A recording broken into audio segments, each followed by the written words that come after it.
આપણા દેશમાં છે ને કોઈ પણ ઇન્ડિયન ફાધર બાળકથી ઇમ્પ્રેસ નહીં થતું ક્યારે પણ. મેં 10th માં મહેનત કરીને 78% લાવ્યો, માર્કશીટ આપી તો પેપર વાંચતા હતા અને આપણે ત્યાં શું છે જે હેડલાઇન હોય ને એ બાળક સાથે કમ્પેર કરો તો વેલ્યુ ખબર પડે. પહેલી જ લીટી હતી, રિક્ષાવાલાના છોકરાએ બોર્ડમાં ટોપ કરી નાખ્યું. ભાઈ મારી તરફ જોયે, મેં કહ્યું તમે રિક્ષા ચલાવો ભાઈ નહીં. આઈડિયલ સિચ્યુએશન મેચ તો કરવી પડશે ને. તમે રિક્ષા કાઢો, હું ચોપડા કાઢું.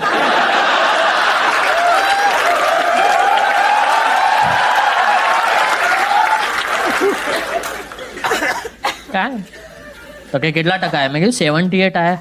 તો કે પેલા બાજુવાળા પટેલના છોકરાને જોયો છે? તો કે જોયો જ છે ને. મેં કીધું બાજુમાં જ તો રહે છે, 11 વર્ષથી જોયો છે, વધારે જોઈશ તો લોકો શક કરશે. છે હોમોફોબિક આપણી સોસાયટી, હું કરીએ? મેં નથી. તો કે એના તો 90% આવ્યા. મેં કંટાળી ગયો, મેં કન્ફ્રન્ટ કર્યો. મેં કીધું પપ્પા તમે કાયમ આ પ્રોડક્ટ પર જ કેમ આંગળી ઉપાડો છો? તમે કંપનીને તો કંઈ બોલી નહીં શક્યા આટલા વર્ષો. ચેનના એન્ડમાં મેન્યુફેક્ચરર તો તમે જ હતા ને. ત્યારે પેલી કહાવત ધોવાઈ જાય, જૈસા બાપ એસા બેટા. મને માર્કશીટ મળી એમની માળિયામાંથી, પાર્ટીની મેચમાં ડાંગલી ઉડી ગયેલી. બોલો, જૂન મહિનામાં. રી અટેમ્પમાં કોણ નપાસ થાય?